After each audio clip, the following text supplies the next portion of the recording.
Hi guys, I'm Lakshmi from the Instagram account An Indian Girl's Journey.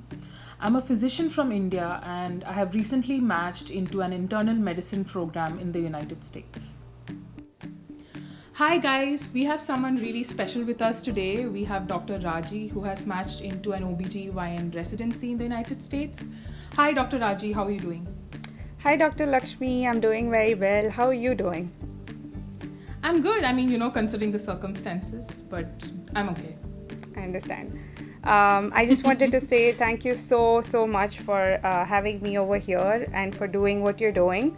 I'm sure this is not easy, talking to people, editing videos, putting it up. It's a big task, and I'm so glad you're doing this and giving us all a platform to help. So thank you. You're welcome, and thank you for doing this and trying to help out future OBGYN aspirants. And I'm sure that it will help a lot of people who are considering OBGYN but are not sure of what they need to do to get there. I hope so. It's my pleasure. So, do you want to start off by telling me how you got to this point? Something about your journey and stuff like that. Sure. So I went to medical school in India. I was born in India, but I spent a lot of my childhood years in the Middle East, growing up in the Middle East. And so I had some kind of experience, just working in hospitals there as a kid when my dad used to work there. But eventually I came back to India for medical school, and it was around maybe the end of second year and starting of third year. I was thinking about various postgraduate training options abroad, and I did a rotation in Middle East with an MFM attending. And he just encouraged me to try to apply abroad, like in the US, and just try to see what my options here would be. And at that point, I had actually no relatives or friends who were in the US. I was like completely brand new to this whole process. There were some people like you who were out there, very few actually back then. There are more people coming out now, and I was just trying to read and understand this whole process by myself. And in that process, I just figured out that doing clinical electives would be helpful if you're trying to apply eventually. And I took it up as an opportunity to understand if I want to do this moving on. So I had applied to clinical electives in like third year and end of third year, final year, and eventually came for my electives during internship. And once I was here, I really liked the experience, and I started my journey there. So that's how USMLE happened to me. Okay. That's a very interesting story, and I find it really nice how different people pick it up in different ways at different stages of their lives and stuff. So I always love to know how people came into this track. Right. And how did your parents feel about you doing this? Honestly, they were extremely scared. It was not a easy path, I would say. But, being a girl who's like very young and who's basically never been outside of India, or like outside my parents' home for anything. This was the first time leaving and trying to stay on my own and all that. So they were really scared. But at the same time, they were very supportive. They saw that I have this tendency of just taking up something and doing it to the best of my capability, and they wanted to support me in that regard. I think the going for electives for all of us was like, let's give it a shot and see where this goes. So none of us were serious at that point, very honestly. But once I came here and I really liked it, I was like, I'm going to do this, and that came as a shock to them. They were like, okay, so you're really going to do this. But they've been supportive since then. There have been ups and downs, but overall they're supportive and helped me throughout the process. Okay, and it's really important, to have your family support you, because it's not an easy journey, and without their support, things can get a lot harder. 100%, yeah. Yeah. So you said that you decided to do your electives. Can you tell me more about these electives that you did? Right. So I participated in a few electives in OBGYN in university hospitals across the Northeast.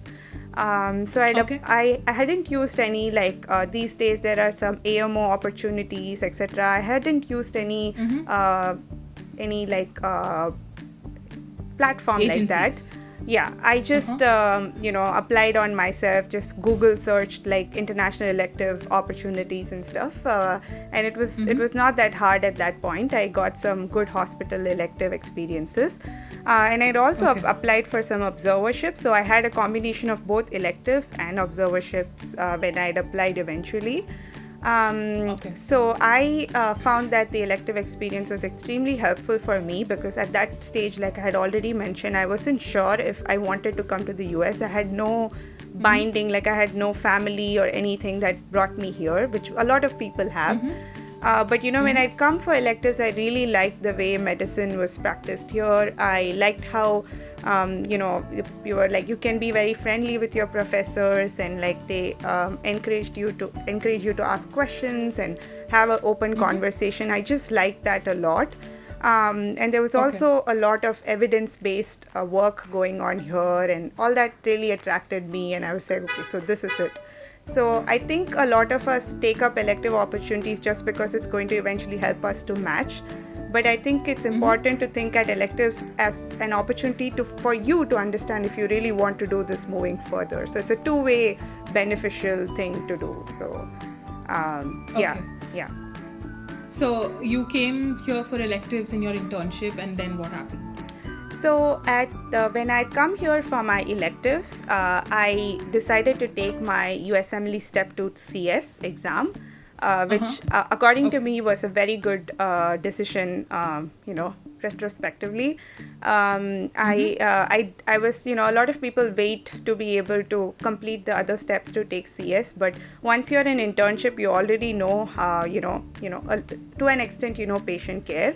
And also having that elective experience introduced me to how you interact with patients here, how you introduce yourself, how you do the basic examination and stuff. So I did like 2 months of electives and then took my CS. So it worked out perfectly, just timeline wise.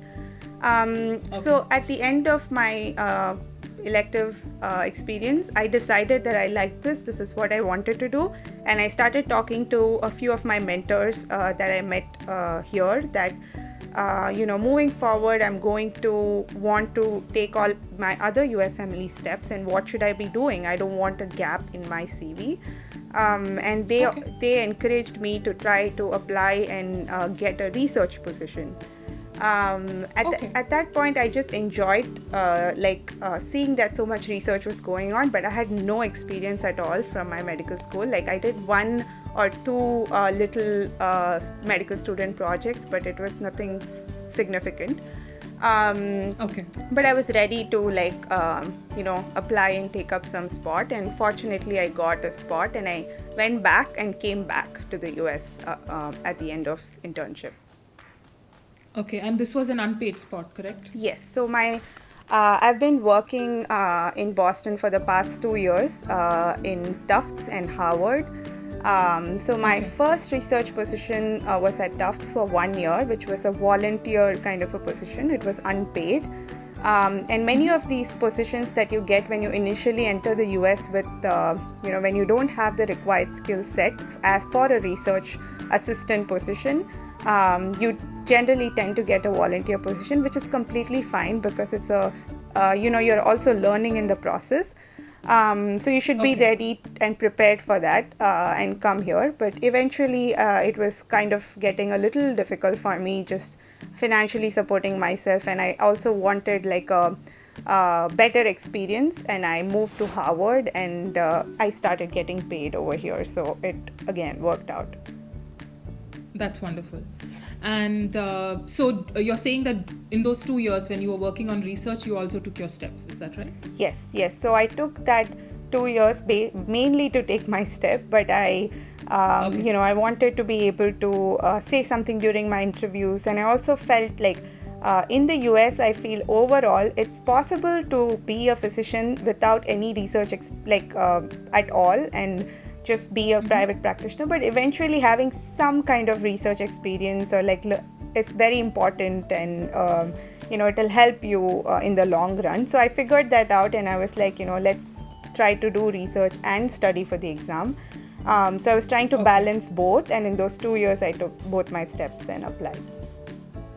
Okay, that's very impressive, because it's not easy to balance both working and taking the steps. Right. Yeah. And did you need a visa, or did you have a green card or something like that? So I needed a visa. Like I'd mentioned, I had no family here or no base here. I had to start everything from the scratch. So I needed a visa, and you can do research on two kinds of visa. One is a B1, B2, and the other one is a J1 Research Scholar visa. B1, B2 is a tourist visa, so the amount and type of research you can do in that is very restrictive, and you can only be in the US with that visa for 6 months at a stretch, and it's really hard to do any kind of effective research in 6 months unless you're working 24/7. It's still pretty hard. The other visa, which is what majority of international medical graduates come here to do research on, is called the J1 Research Scholar visa, and that is sponsored by your institution, the home institution. It could be a university or community hospital, but it has to be they should be offering you, so they should have a position, they should accept you, and they should offer you this visa. Only then can you get that visa stamp and come inside the country. Okay, and if I'm right, once you get on a J1 research position, you can only do your residency on a J1 clinical visa. Is that right? Yes. The reason why that is because all J1s come with a 2-year home residency rule requirement, which means that once the period gets over, you have to go back to India and come back only when that 2-year is served. So unless you there are some ways to take care of those 2 years, like you can waive the rule when you are on your research visa, but that's really difficult and probably not advisable. Because even after that, what the chances of you getting an H1B for residency is, as you might know, it's more difficult to get H1B. You should have taken all your steps, and only a few programs offer that. So it completely at that point depends upon your priority of, if you really want to take care of it now or later.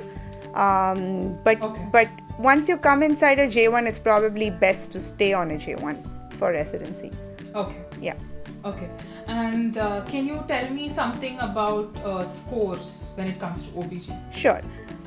So according to the NRMP match data, like in the past, the average scores for OBGYN falls anywhere between 220 to 240, which is a pretty wide range.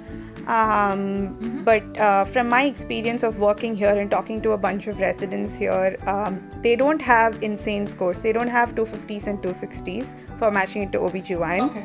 But I understand as international IMGs, we are all trying to get stellar scores to be able to match and come here. But in my experience, having spoken to a lot of mentors, even from Harvard and everywhere else, they look at you as a whole, and this is not a lie at all. Scores are important, and I think you should try your level best to get a good score. And like you always mention, you shouldn't take the exam unless you're ready and your NBME scores are good enough. But that doesn't mean you should torture yourself until you reach a 250, and because you wouldn't be able to match otherwise. And you just, anywhere between 220 to 240 is a decent enough score with a lot of other things on your CV to be able to match into OBGYN. Okay, yeah, that makes sense. And can you tell me about some difficulties that you have had to surpass to get to this point? Sure. I think difficulty-wise, I would say just having moved here and staying on my own and just taking care of expenses and cooking, I guess, was the most important challenge that I had to face. I'm so much better now, but I used to be very bad at it because as a medical student, you're pampered, you're like by your parents, you're like, you just study, you'll be fine and all that. So I never cooked or anything. I just used to always study and play and dance. But yeah, so just staying on your own was a big challenge for me, especially initially. And I had these big plans of like, I came in early 2019. I came here, sorry, early 2018. I'd come here and I thought I would apply for the 2018 match, but that didn't work out because I took so much time to just settle You in. mean 2019 match, right? Right. So yeah. The one that you apply for in Yeah. That's always very tricky, but I got what you mean. It's a little confusing, but yeah, basically I was trying to apply for the match before this year, and that didn't work out because I just took a lot of time to like settle in and figure out everything and actually start studying and balance work and studying and all that. But so that was challenging the most for me. But eventually, once I figured that out, I actually took step 1 and step 2 both in 2019, and I applied the same year. So it kind of worked out. Yeah. And I'm sure the whole, aspect of applying to a competitive specialty also would have been very daunting. Yeah, there were a lot of like throughout, I kept telling myself that, this is what I want to do and there's no turning back. But no matter how strong you are and no matter how motivated and passionate you are, it's just such a uncertain period in your life. So you just it's very natural to bring yourself down, these negative thoughts, negative people. But it's just, I think I'm an example that I had those thoughts and it was not easy, but, being on the other side now, I'm like, it's just a part of the process and you just have to keep doing what you want to do. Okay, Dr. Raji. So the next question that I have for you is that if you can tell me something that anyone applying to OBGYN should know. Sure. So I would just say there's a common misconception that it is impossible to apply for OBGYN, and I think that's not true. You can do a bunch of things apart from your scores to be able to match if you're extremely passionate about that. And one of the things that worked again in my favor is having research experience. Even though it's not like 100% necessity when you apply, in my experience, having spoken to people, having research definitely helps. Not just to get publications and posters, etc., but also to be able to just, be in this country, stay here and make all these contacts with people and, meet the chair and PIs of different hospitals and like make connections that will help you eventually get interviews or, be able to talk about your experience during your interview. So it has benefits beyond just the research, like publication aspect of research. So that is something that definitely adds value when you try to apply more competitive specialties like OBGYN. Okay. And what do you think is the thing that program directors look for in an applicant when it comes to OBGYN? Yeah, so program directors actually, this is probably applicable to every medical specialty, every residency, but even more so for competitive ones or surgical specialties like OBGYN, because this is where IMGs tend not to match enough. So from my experience, I feel like the fact that so I always wanted to do OBGYN since I was a little kid, and coming into medical school also, I just completely enjoyed working in L&D and talking to patients and delivering babies. So ever since then, I've always stuck to OBGYN. All my medical school research, my elective experiences, my research in the US, and every single aspect of my CV was screaming OBGYN. And I think that had a very positive effect on my application. And program directors mentioned that we can see commitment on like your CV, and the fact that you really want to do this. It's very easy to explain that this is why I'm passionate, and this is very clearly seen. A lot of people don't have that clarity, but if you're a medical student and if you if you spend some time rotating in all these places, and if you know that this is what you want to do, no matter who says whatever, just stick to it. And program directors love that commitment, and that's definitely going to increase your chances of matching in that specialty. And you said that you always wanted OBGYN. So did you apply for any other specialty this year? Yeah, so I did apply to family medicine, around 10 programs, not Okay. many. But that was considered my Okay. backup, quote unquote backup. But I honestly think anybody who reads my application would probably understand that that was my backup. So it's Okay. not a bad idea to have a backup. It's actually a good idea to have a backup, because even though you can apply every year, it's very expensive. It's a lot of time and effort, as you may know. You and I know that very well. So it's better to like apply widely and maybe to a backup specialty than to regret that maybe I should have if you go unmatched. So I applied to family medicine, and the only reason I applied to that was there is a track where you can do a 1-year fellowship after family medicine residency and be able to perform deliveries and take care of obstetric patients. Which was the only link between me and family medicine, because I honestly don't think I would have enjoyed the other aspects of it as much. That being said, please apply to your backup as an option that you read something you should like about that specialty. Don't apply to something just because it's easier to get into, because this is something you're going to do for the rest of your life, and you don't want to regret that decision. Yeah. And I feel the whole concept of applying to backup is not totally needed for things like internal medicine, because it's not as hard, but definitely for the competitive specialties it really makes sense to apply to backup programs. Right, and you shouldn't feel shy about it. It's nothing to feel wrong about. If you see yourself doing some two different, probably you love internal medicine and pediatrics, you love OBGYN and family medicine, you should like own it and tell them, yeah, so I like it. There's nothing wrong about it. I think there's a common, people think that it's just a wrong thing to have a backup. It's not. You should just be able to like explain yourself, that's all. I'm not sure if I totally agree with that, because when I went for interviews, most of the programs were trying to see my interest in internal medicine, and a lot of times they would challenge me to, prove that, what about your CV shows that sort of thing. So in that way, it really helped, and but that's true. I would not recommend saying that you have backup programs when you go for another. Don't do that. No, that's not what I meant.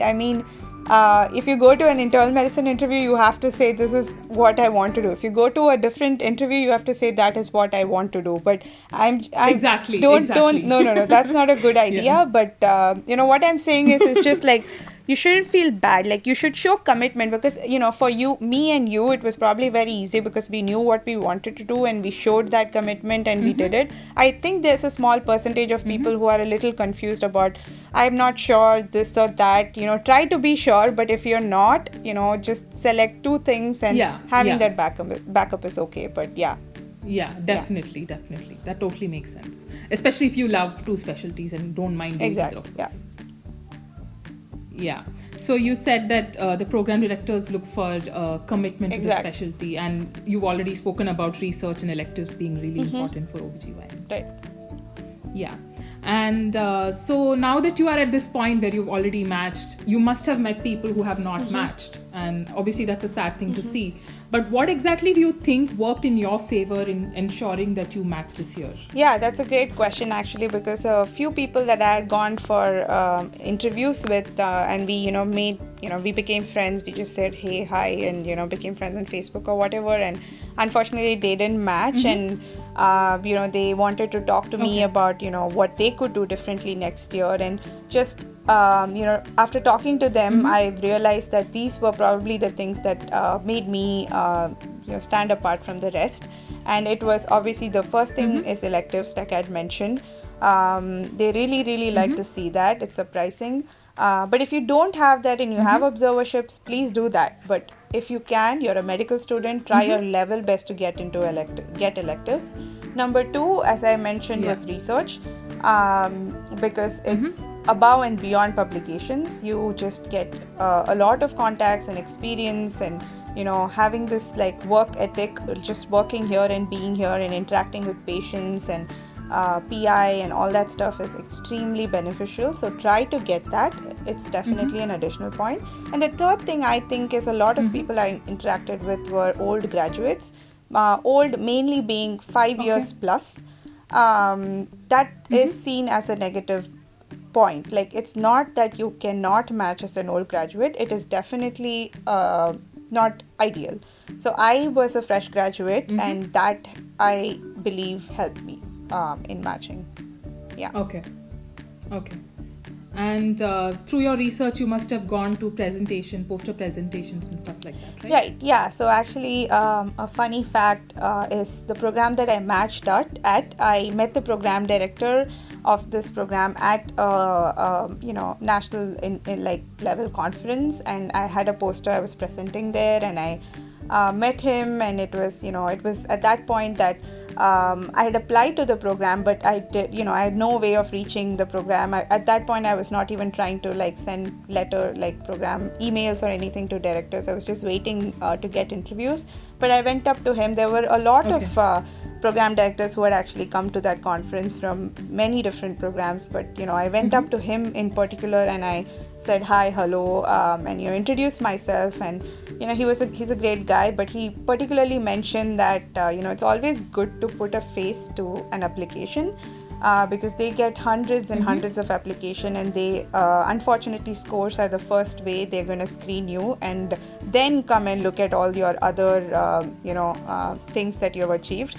So he said that it's always good to like know someone, and so never feel shy to go to these conference and like go to people and say hello. Some people will ignore you, but even if one person acknowledges you for what you do, it's going to be beneficial. And I think I'm an example, and eventually I got an interview and matched there, so that was exciting. Yeah. Okay. I mean, I can totally imagine him talking to you that day, then going back later and remembering, oh yeah, there was this girl, and he probably picked up your application and he was like, oh yeah, this girl is actually good. And that definitely would have fetched you. Exactly. Even during my interview, he was surprised at the, because that day I could only talk so much to him, but eventually he actually read my whole application and he seemed a little impressed. He was like, you've done a decent amount of work. So, again, another reason for trying to do research and attending these conferences. So, yeah. Yeah.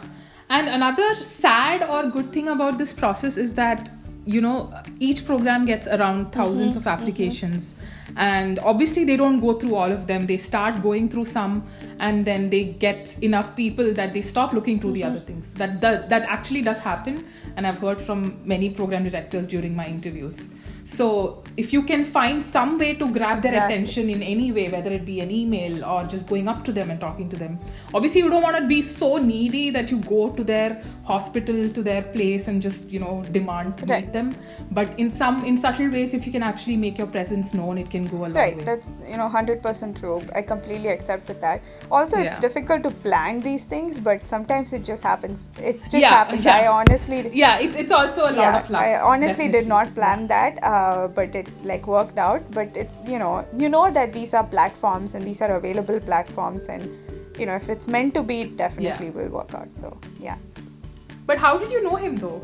How were you able to recognize him? Staying here for 2 years, wanting to match into OBGYN, I had literally gone through all the programs that were my top choices, and constantly looking at the current residents and like the program directors. So I knew these people by face. It's kind of creepy. I kind of stalked them. Okay. But I think no, that's wonderful actually. That shows so much initiative and interest. That's really it's always good to like do your research. I think like before like way before you're planning to apply, you should already think about the state that you want to be in, and look up programs. Like, how else are you going to know, right, how this whole process works? So I knew him that way. Obviously, I went and confirmed, is this you? And he said, yeah, this is me. So I didn't okay, I didn't make any assumptions because I didn't want to, but so that worked out.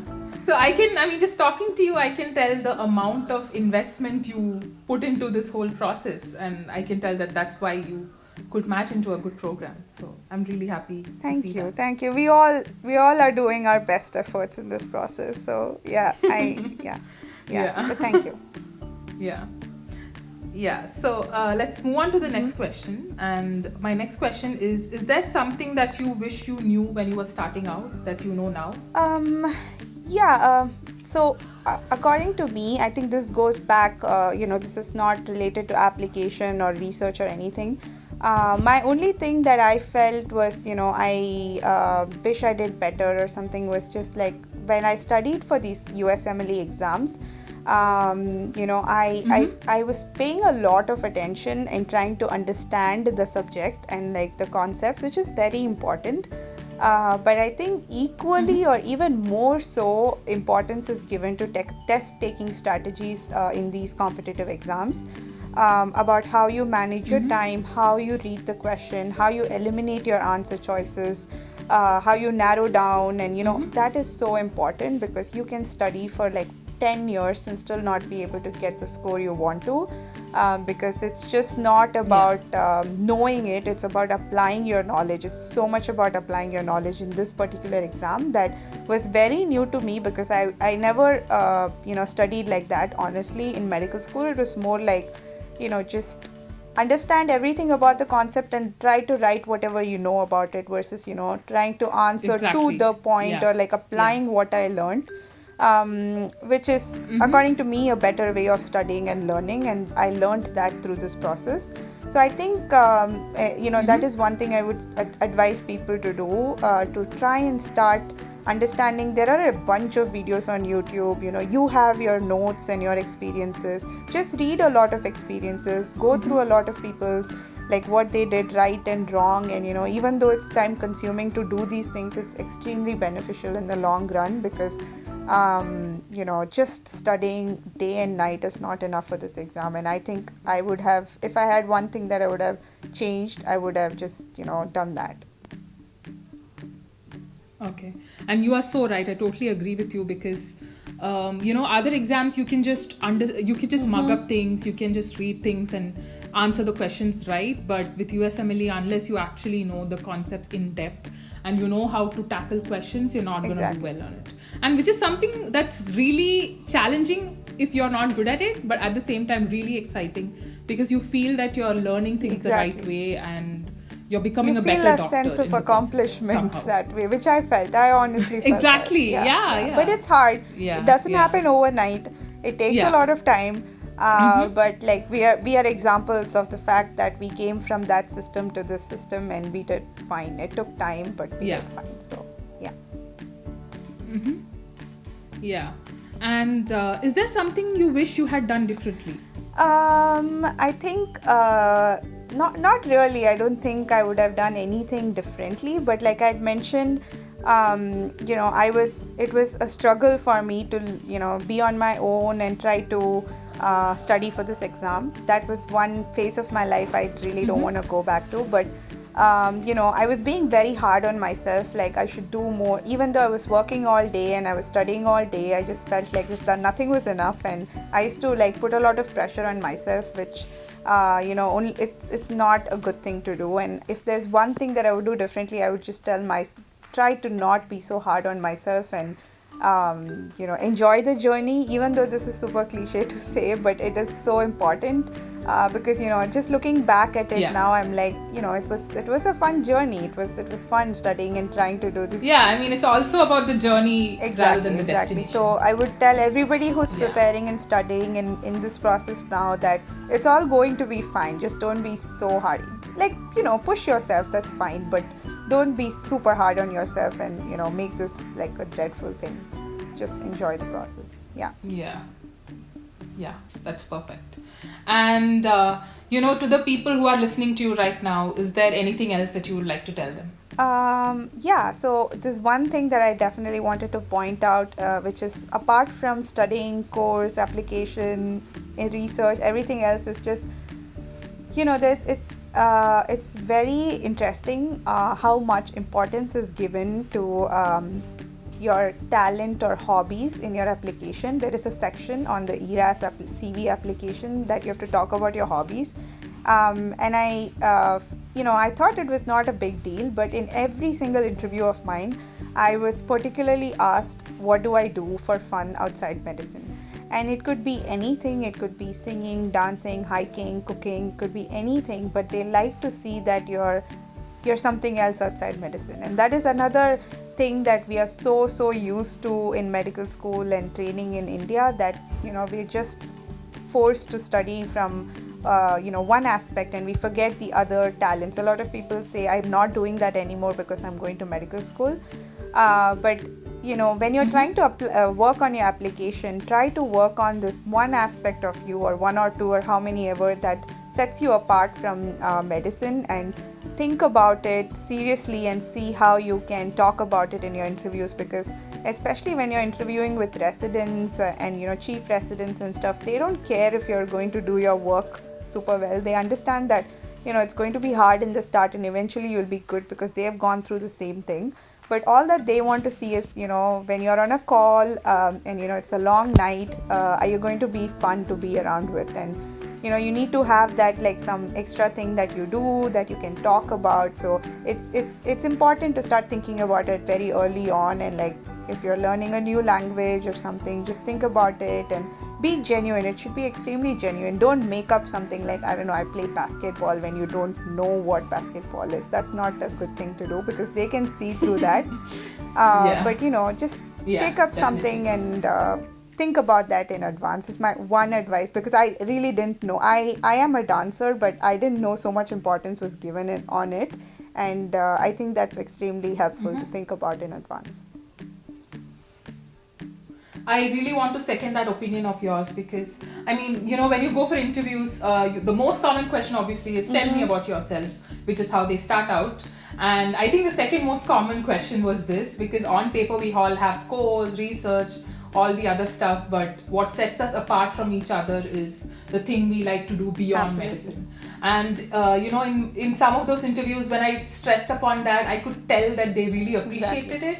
And in this age where physician wellness is something that everyone's talking about, they all want us to be someone beyond a doctor.